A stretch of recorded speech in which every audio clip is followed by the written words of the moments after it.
There was no news conference, no ribbon cutting, no major announcement. America's largest corporations began to disappear from the communities they previously called home and resurface across the border one by one. Not formally shuttered or legally gone, but gone where it counts. Jobs, data, logistics, manufacturing, all moving covertly to Canada. Why is this taking place?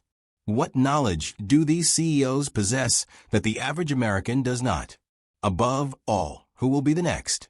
This goes beyond business strategy. The migration is quiet. Furthermore, the businesses on this list are major players. Because a major event is imminent if these 10 titans are heading north.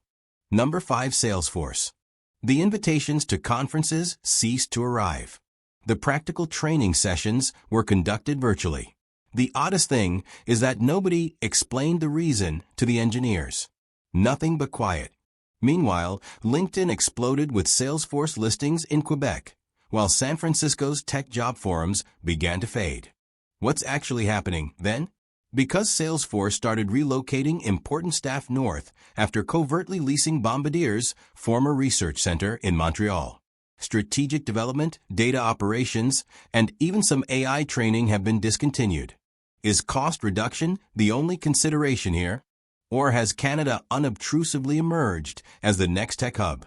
These days, Montreal has more affordable infrastructure, more lenient tax laws, and a younger, multilingual workforce that is prepared to quickly grow data empires. Salesforce isn't standing by either. Is this the start of the gradual shift to Silicon Valley? Since tech behemoths are constructing their future in the north, what becomes to the remaining support staff, engineers, and programmers? Number 4, Pharmacies. Stock going low and refill times rising for no apparent reason. Elderly individuals are compelled to limit their medication or skip doses. It's not a headline from the third world. Most folks don't know why it's happening in the heartland of America right now.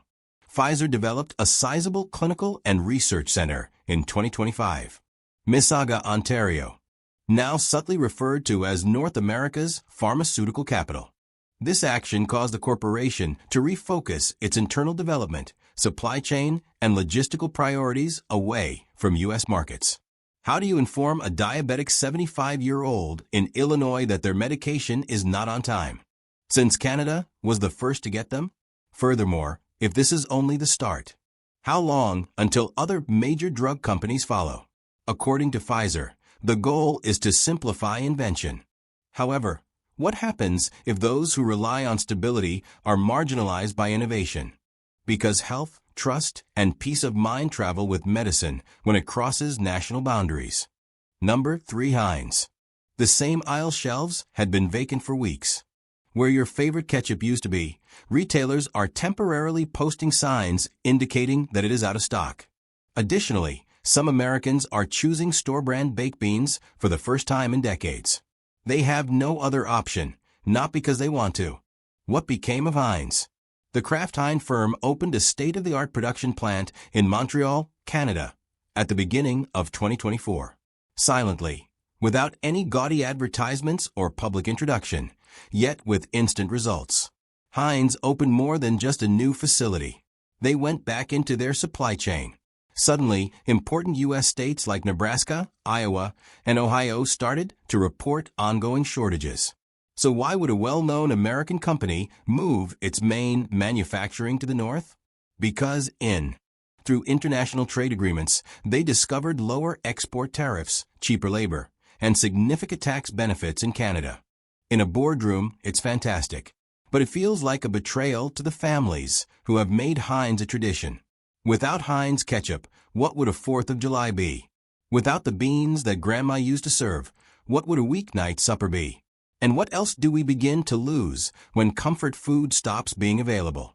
Heinz is more than just a title for a large number of elderly Americans. In a world that is changing, it is steadiness.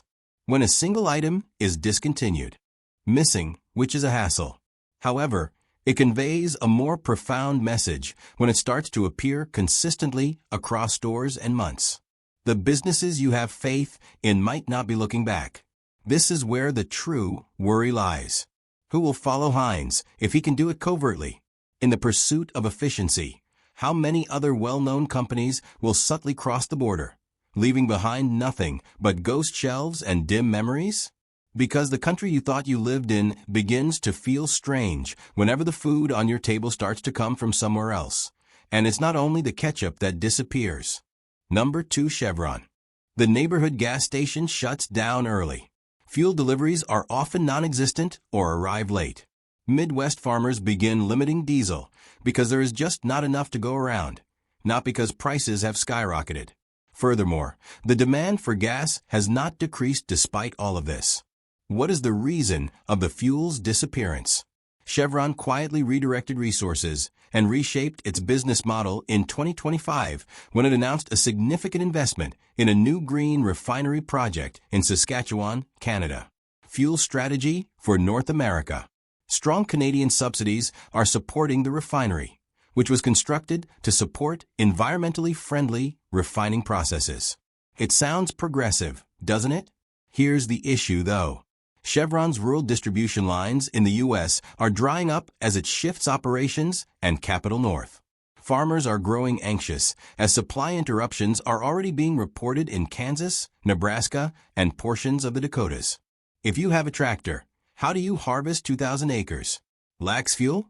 What occurs when trucking companies are unable to replenish, causing fertilizer delivery to stall?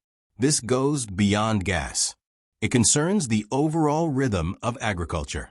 Every stage, from planting to harvesting, depends on reliable fuel. Without it, the system slowly but surely falls, like a machine that gradually loses gears. The worst part is still to come. This isn't a brief glitch.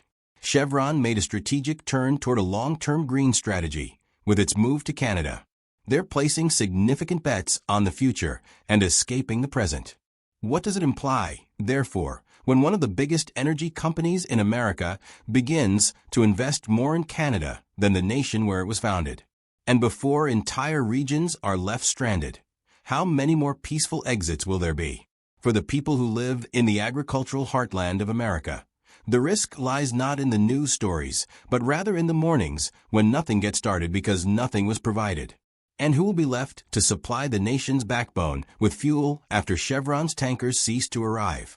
Number 1, Intel. Once glowing far into the night, the office lights are now dark. Chandler, Arizona's job boards, which were once overflowing with tech listings, are now vacant. Additionally, the billion-dollar AI research division that was meant to shape the next wave of American innovation has been put on indefinite leave. Early in 2025, Intel. Don't miss out. Subscribe now for more magic.